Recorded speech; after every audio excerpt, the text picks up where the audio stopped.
Hi అండి, అందరికీ నమస్తే. ఈరోజు వెస్ట్ బైపాస్ అప్డేట్స్ గురించి మీ ముందుకు రావడం జరిగిందండి. ప్రెజెంట్ చిన్నవుట్పల్లిలోని పెన్నంనేని సిద్ధార్థ కాలేజ్ దగ్గర ఉన్నామండి. మొత్తం 47 కిలోమీటర్లు ఇవ్వడం జరిగింది. ఇక్కడ కొంచెం వర్క్స్ పెండింగ్ ఉండడం వల్ల మనం డైరెక్ట్గా సర్వీస్ రోడ్డు వాడాల్సి వస్తుందండి. చూస్తున్నారు కదండి, ఈ సర్వీస్ రోడ్డు వాడుతున్నారు present.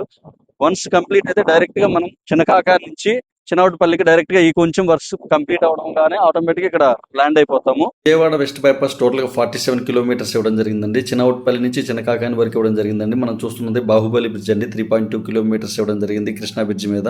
Vijayawada west bypass main motto వచ్చేసి విజయవాడలో ట్రాఫిక్ నియంత్రణ కోసం ఇవ్వడం జరిగిందండి. హైదరాబాద్ వెళ్లేవాళ్ళు, చెన్నై వెళ్లేవాళ్ళు, గుంటూరు వెళ్లేవాళ్ళు, ఇంతకుముందు విజయవాడ టచ్ చేసి వెళ్లేవాళ్ళు. ఇప్పుడు చూస్తున్నది E3 రోడ్ అండి. అమరావతిలోని E3 రోడ్ చూస్తున్నామండి. వెంకటపాలెంలో ఇవ్వడం జరిగిందండి. E3 రోడ్ వచ్చేసి మనకు మొత్తం కూడా 47 కిలోమీటర్స్ అండి. చాలా ఫాస్ట్ గా చేశారు వర్క్స్ అన్ని కూడా. మనం చూస్తున్నది టోల్ గేట్ వెంకటపాలెంలోని. విజయవాడ వెస్ట్ బైపాస్ గురించి ఫుల్ వీడియో మీ ముందుకు తీసుకురాగలనండి త్వరలో. Please like and subscribe.